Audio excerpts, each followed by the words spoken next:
There's a moment quiet, almost imperceptible, when someone crosses a line they shouldn't. They interrupt you mid-thought. They laugh a little too loudly at your expense. They dismiss your boundaries like suggestions on a restaurant menu. And for a split second, the world goes quiet inside you. But instead of responding, you hesitate. Because you've been trained softly, slowly over years to be agreeable, to not make it weird, to smile through discomfort, to prioritize peace over self-respect. But what if peace and self-respect weren't opposites? What if silence didn't mean surrender? What if it meant you were finally choosing yourself?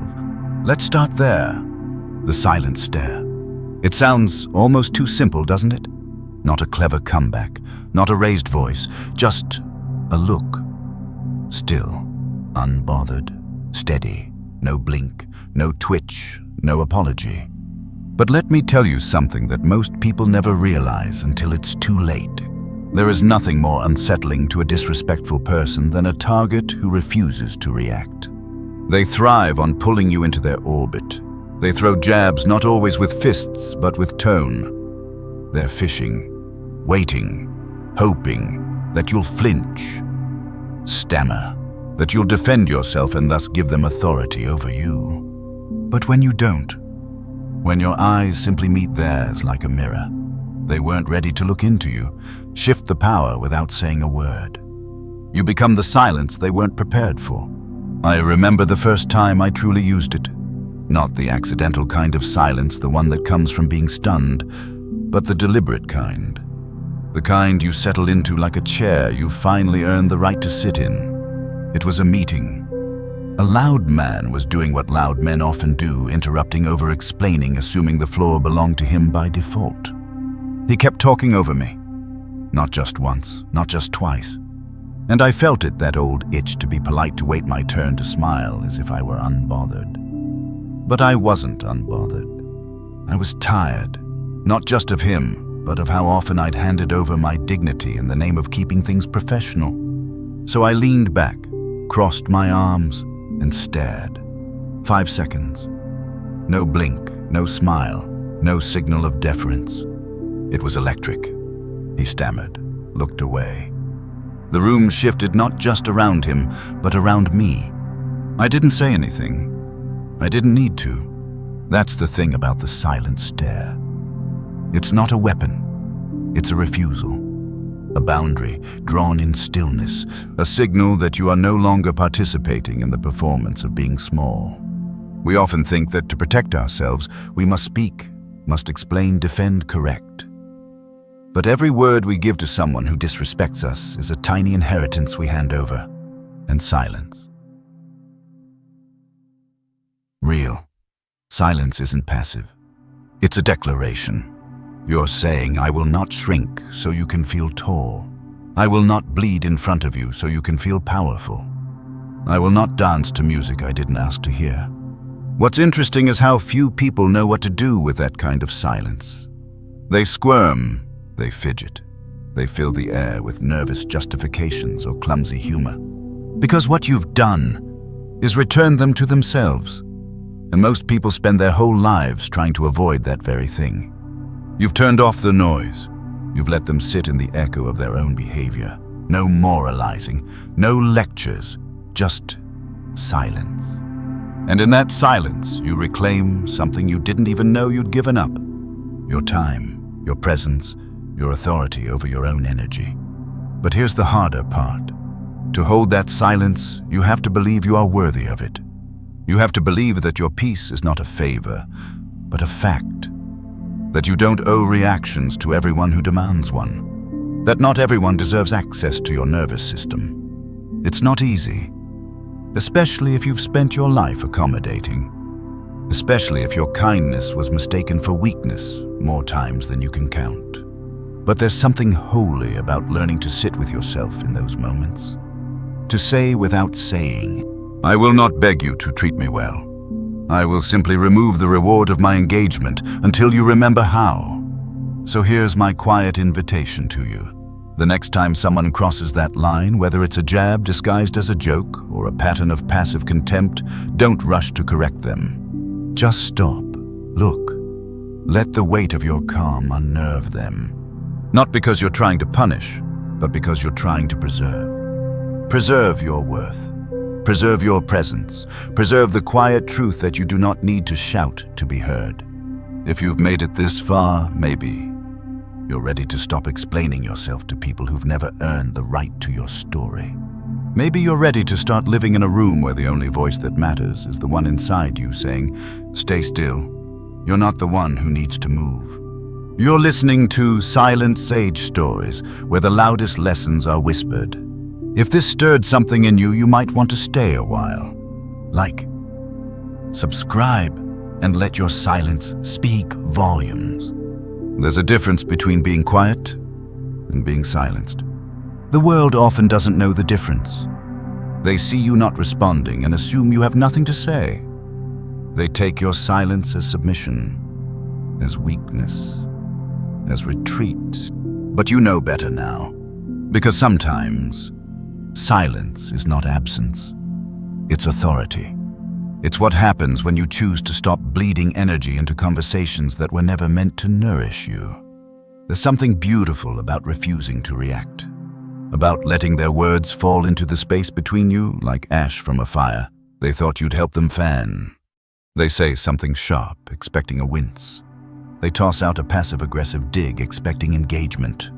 They want a show, but you're not an actor in their drama anymore. You've left the stage. You've taken your applause with you. We are conditioned, almost programmed, to respond, to clarify, to defend, to make it easier for the other person to feel okay about what they just said. But let me ask you something. Why are you carrying the burden of making someone else feel comfortable about making you uncomfortable? Why are you rushing to soften the blow they delivered? There's a quiet revolution in choosing stillness over reaction. Not to punish, not to manipulate, but to protect what matters most. Your peace. I used to think that silence meant weakness, that if I didn't say anything, I was letting them win. But over time, I noticed something strange. Every time I replied to someone who disrespected me, I left the interaction feeling smaller. I'd go over it later in my head. Maybe I should have said this instead. Why didn't I just keep my cool? Why do I always feel like I lost something? But the day I stopped explaining, the day I looked someone in the eye and let their insult hang unanswered in the air, was the day something shifted inside me. I didn't feel small. I felt still. And stillness is where your power lives.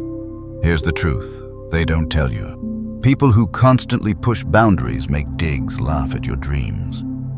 They're not looking for understanding, they're looking for validation. They want you to react so they can say, "See, look how sensitive you are." They want you to explain so they can poke holes and say, "That doesn't make sense." But silence, real intentional silence, gives them nothing to work with. It's like handing them a mirror instead of a microphone.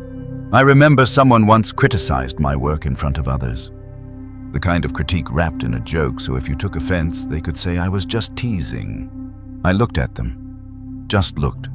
No laugh, no rebuttal, no defense. And then I moved on, not with sarcasm, not with spite, but with sovereignty. I let their words sit there like a dropped glass on a marble floor. And in that silence, they looked smaller than their insult. But here's the secret most people won't admit. It takes more strength to say nothing than to win an argument. Anyone can talk. Anyone can scream. Anyone can swing a sword made of words. But to stand there, eyes steady, heart still, to hold your ground without needing to win, that's rare. That's sacred. Because silence, when chosen, isn't void. It's presence. And let's be honest. Sometimes the person you're trying to silence isn't external. It's that voice inside you. The one that says, maybe they didn't mean it. Don't overreact. Just let it go. That voice was trained by a lifetime of shrinking, of being praised for how little space you took up, of learning that peace meant pleasing. But what if peace meant something else entirely? What if peace meant not giving your energy to things that can't hold it with care? Silence isn't about punishment, it's about clarity. It says, I will not respond to bait. I will not justify my truth. I will not water down my self-worth just so you can swallow it easier. It's not a game, it's a boundary. And boundaries don't always need to be announced. Sometimes they just sound like nothing. People will tell you that ignoring someone is rude, that silence is immature, that you should always talk it out. But what they don't say is that not every battle deserves your breath. You're allowed to walk away without closing the loop, without offering closure, without making them feel better about hurting you. You're allowed to protect your nervous system, to say I don't need to explain myself to be valid. Here's what I know. The moment you stop trying to prove yourself, you begin to feel yourself again.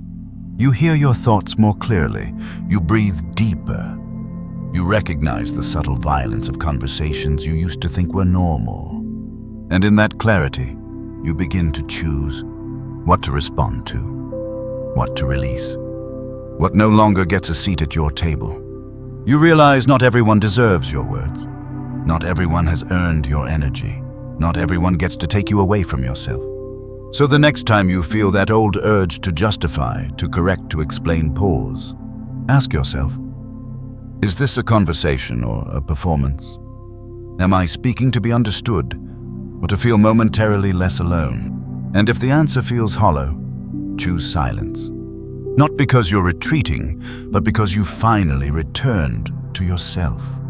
If this resonates, if you've ever swallowed 1,000 words just to keep the peace, you're not alone. We speak not to fill silence, but to remind you, you never needed to be louder to be worthy of being heard. You're listening to Silent Sage Stories, where the softest voice often holds the deepest truth. If you felt that, let the algorithm know. Like, subscribe, and let your silence echo louder than their noise. Some questions aren't really questions. Why didn't you go? Why would you do that? You're really going to walk away from all that? They sound curious, but they're not. They're verdicts dressed up as concern. Judgments disguised as conversation. And the trap is subtle, you don't see it at first. You think if you just explain yourself clearly enough, they'll understand. They'll nod. They'll say, now I get it. But they won't, because they weren't really asking. They were just reaching for the thread that might unravel your certainty. There's a quiet, dangerous belief many of us carry that we owe people reasons for our peace. That if we make a decision that doesn't align with their expectations, we need to soften it with explanation. You decline an invitation and suddenly it's, are you okay? Is something wrong? You change careers and here come the worries, but what about stability? But wasn't that your dream? You choose yourself and the world starts asking why. But what if you stopped answering, not out of spite, not to be cold, but because the truth is simple. You don't owe anyone a PowerPoint presentation on how you got here. Your life is not a group project, and your decisions are not open for revision. I remember when I left something that looked perfect on the outside. It was safe, predictable, the kind of thing people envied from afar. But it didn't feel like mine anymore. When I told people I was walking away, they looked at me like I was broken, like I'd finally lost whatever grip I had on being sensible. The questions came fast and sharp. But why? What's your plan? Have you really thought this through? At first I tried to map it all out for them, my reasons, my hopes, my fears. Tried to give them enough clarity so they'd stop projecting their uncertainty onto me. But it never worked. The more I explained, the more they doubted. And worse, the more I began to doubt myself. That's the danger. When you explain yourself too much, you start performing your truth instead of living it. You start wondering if maybe they're right, if maybe you are being reckless, if maybe the discomfort you're feeling isn't growth, but guilt. But here's what changed everything for me. One day someone asked again, why would you leave all that behind? And I just said, because I wanted to. That was it. No context, no defense, no invitation for debate. And the silence that followed was liberating. Because when you stop explaining, you begin reclaiming. Reclaiming your choices, your agency, your permission to follow the voice inside you instead of the noise around you. Explaining too much is often a trauma response, a learned behavior from being questioned in spaces where you never felt truly seen. But you're not there anymore. You're here now, with the power to say, "This is what I've chosen," and that's enough. Let's go deeper. Why do people feel so entitled to an explanation? Sometimes it's fear. Your choice to leave a job, a relationship, a routine. It reminds them that they're staying not because they love it, but because they're scared of change. Sometimes it's ego. They don't understand how you can be okay without their validation. And sometimes it's just projection. Your boldness threatens their comfort. But none of that is your responsibility. Their discomfort does not require your justification. There's a strange kind of peace that comes when you realize you don't have to convince anyone anymore. You can love someone deeply and still not answer their questions. You can respect someone's concern and still say nothing more than, "This felt right." It doesn't make you rude. It makes you rooted. Rooted in your knowing, in the quiet wisdom of your own alignment. You are allowed to be misunderstood. Let that sink in. You are allowed to be misunderstood and still be at peace. You are allowed to not explain your healing, your boundaries, your joy. You are allowed to walk out of a room that no longer fits your soul and not send a memo on the way out. And if they love you, really love you, they'll adjust. Or they won't. But either way, you'll still be whole. So here's the challenge I leave you with. The next time someone says, "Why would you do that?" Pause, breathe, and then say, "Because I wanted to." And then stop. Don't fill the silence. Let them sit with the simplicity. Let them wrestle with your certainty. Because you have nothing to prove and everything to live. The more you explain yourself, the more you invite others to sit in judgment over decisions they were never meant to weigh. Your life is not a courtroom. You are not on trial. You are allowed to choose joy without drafting an essay. You are allowed to walk away without leaving a note. You are allowed to change, to shift, to evolve without offering a guided tour through your reasons. And maybe that scares some people. Maybe they'll pull away. Maybe they'll gossip. Maybe they'll say you've changed. But maybe you have, and maybe that's the point. If this stirred something in you, if you've ever felt the exhaustion of justifying your peace to people who never respected your chaos, maybe you're ready now to stop explaining and start living. You're listening to Silent Sage Stories, where your truth doesn't need translation.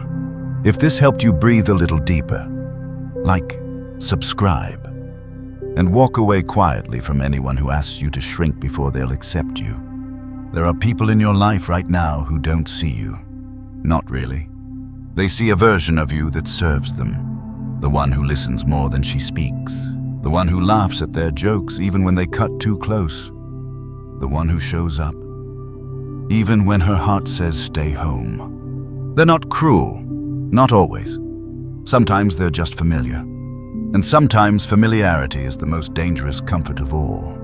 We rarely talk about this, the quiet grief that comes when you begin to outgrow the people around you. You start to notice how you feel after seeing them not better, not seen, just drained. You start shrinking before you even arrive, rehearsing how not to be too much, too ambitious, too sensitive, too honest. And yet they still find a way to make you feel like too little. This is where the shift begins. Not with a fight, not with a dramatic goodbye, but with space. Gentle, intentional, uncomfortable space. You stop responding right away. You start choosing solitude over small talk. You begin to listen more closely to how your body feels around certain people. And sometimes, you listen long enough to finally admit this isn't love. This is proximity.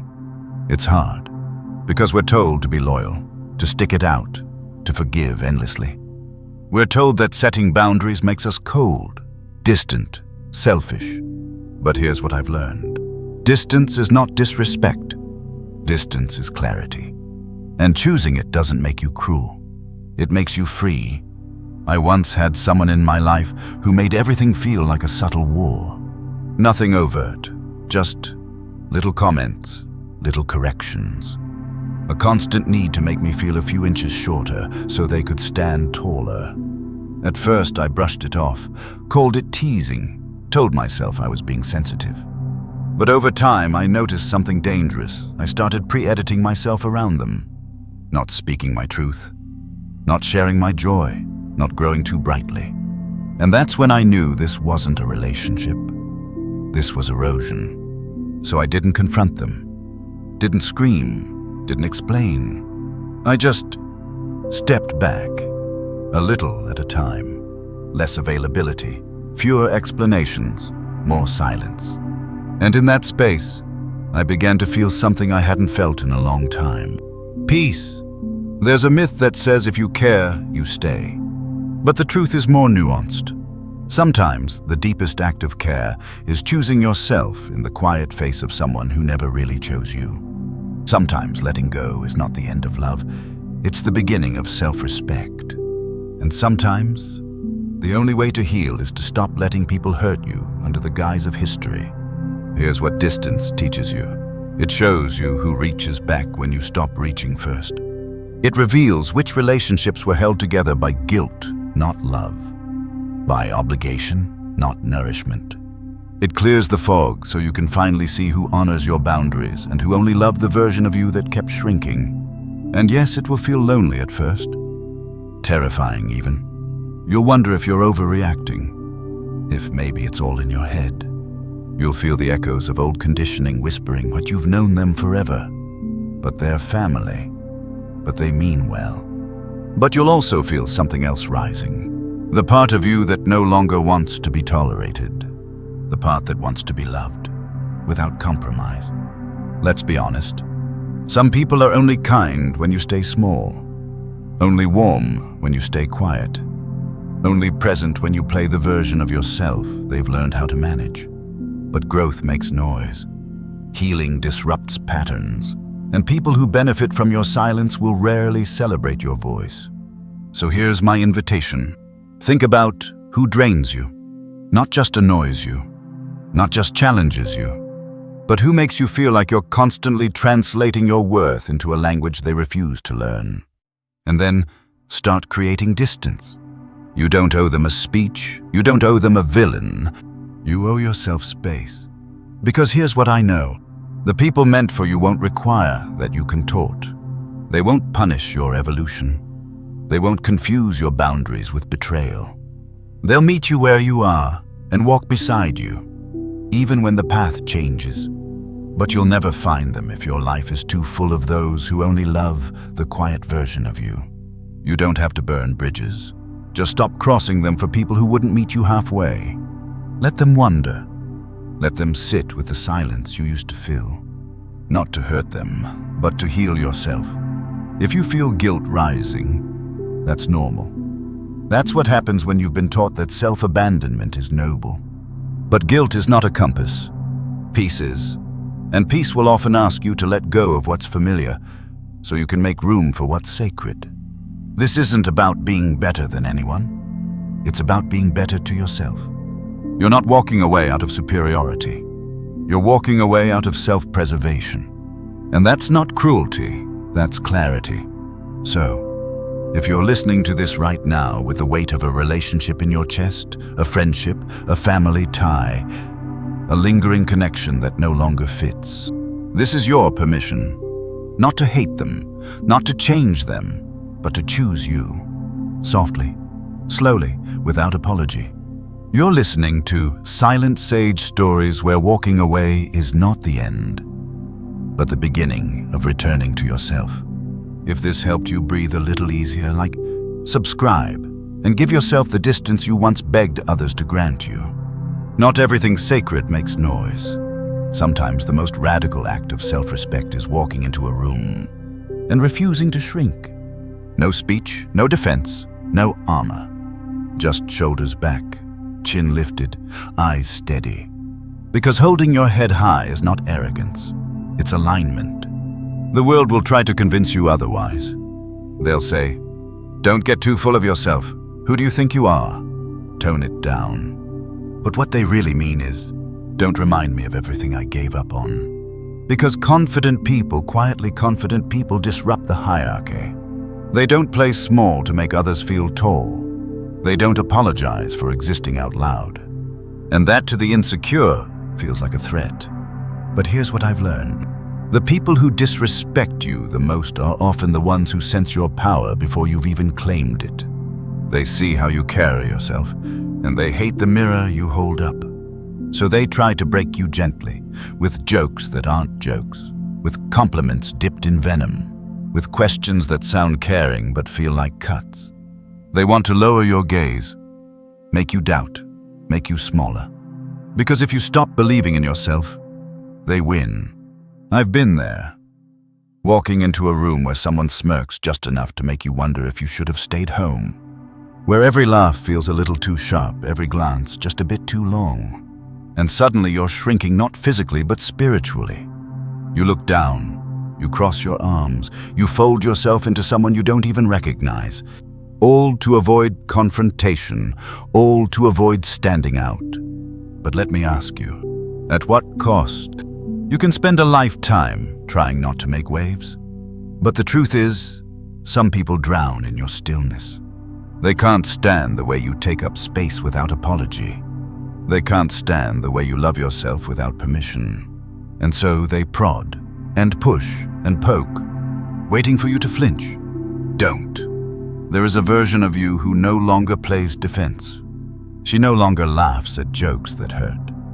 She no longer explains why she's shining. She no longer seeks to be understood by people committed to misunderstanding her. She walks in head high, heart soft, boundaries intact. And if someone tries to make her feel small, she just doesn't let them. Not by fighting, but by refusing to collapse. Let me tell you a story. There was a person in my orbit who never missed an opportunity to undercut me.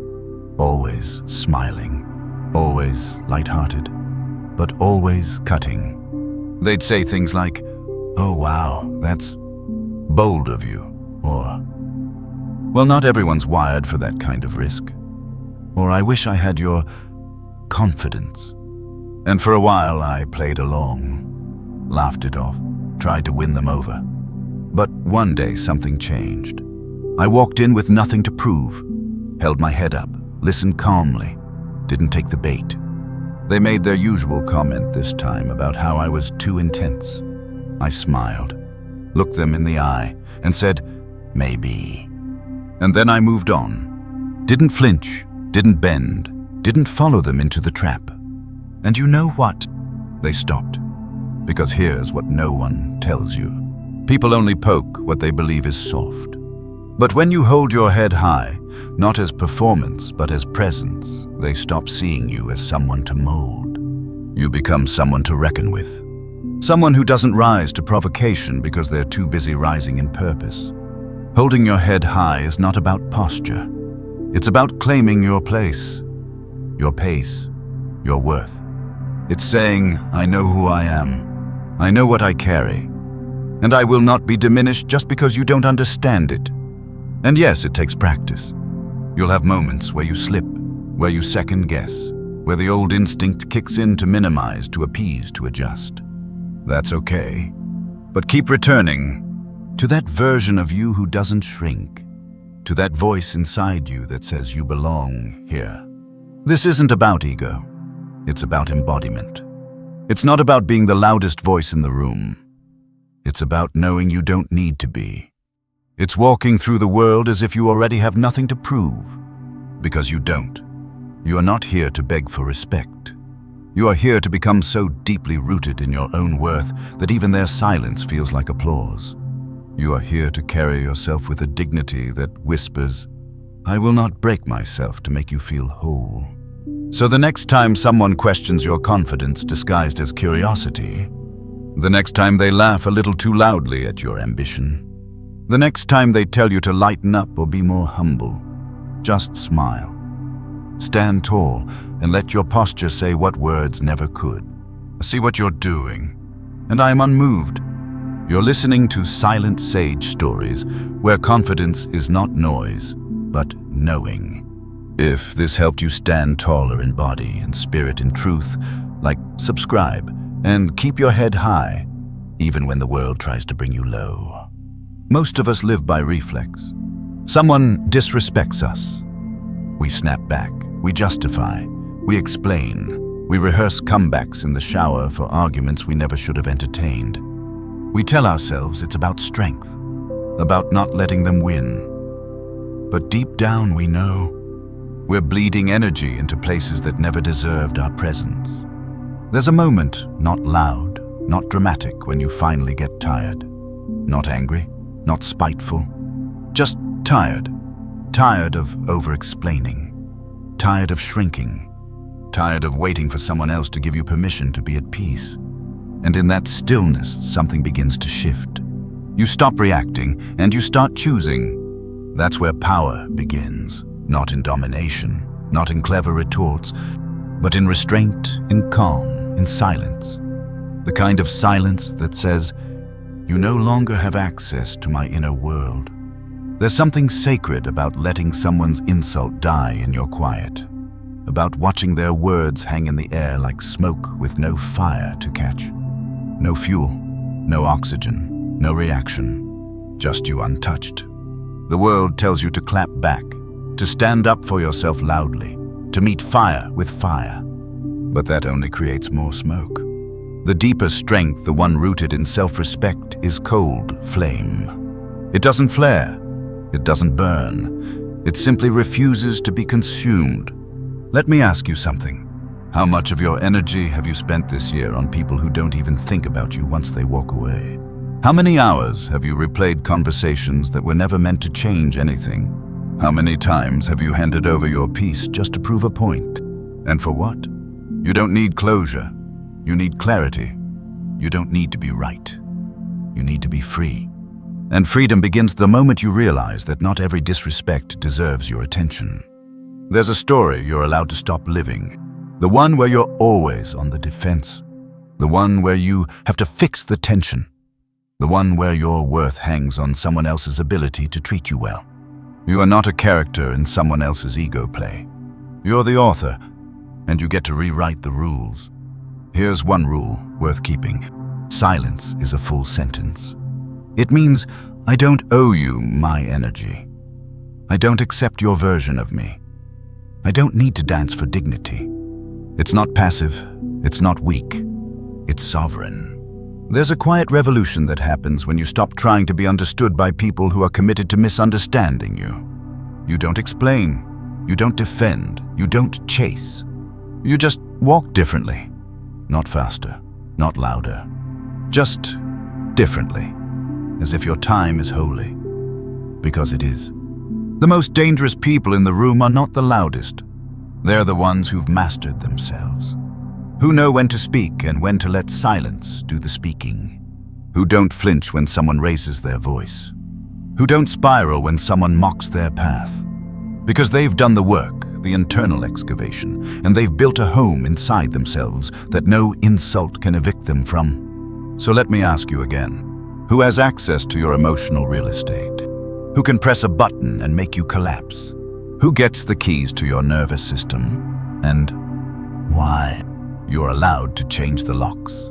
You're allowed to go quiet, to pull back, to protect what is sacred within you. Not out of spite, but out of self-respect. I used to think boundaries were walls, but they're actually doors. Doors that you get to open or close based on who honors your peace. Some people won't knock, they'll barge in, they'll criticize the furniture, they'll question the layout.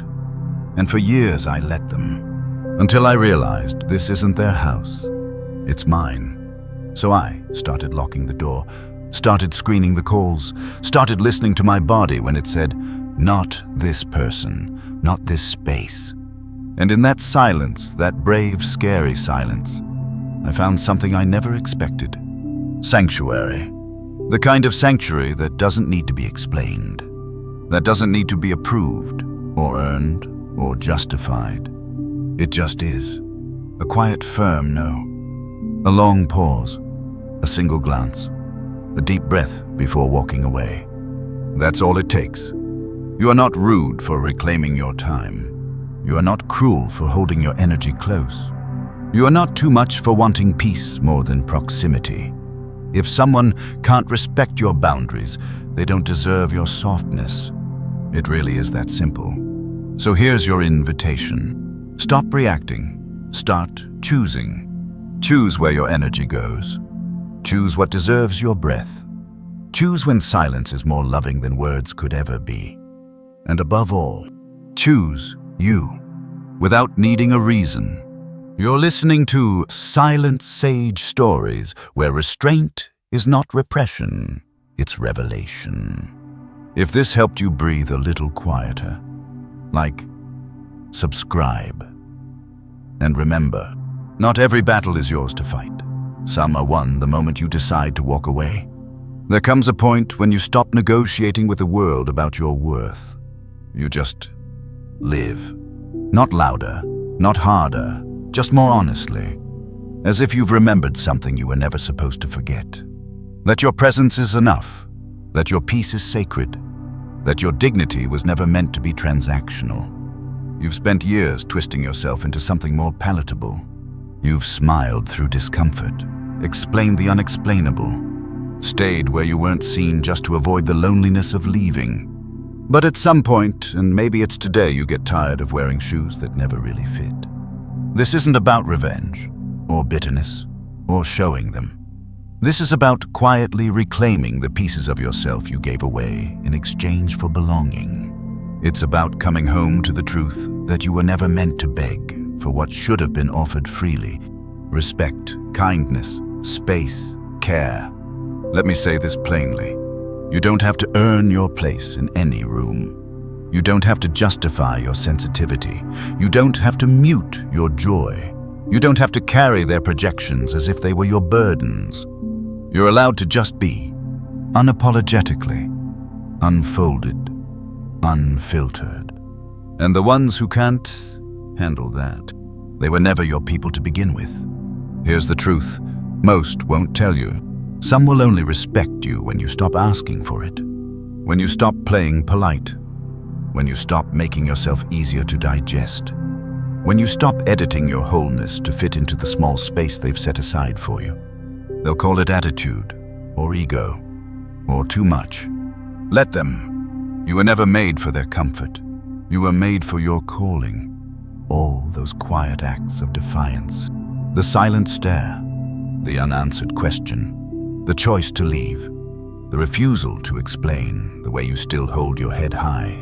They add up. Brick by brick, you build a life that feels like truth. Not performance, not survival, not compromise, just truth.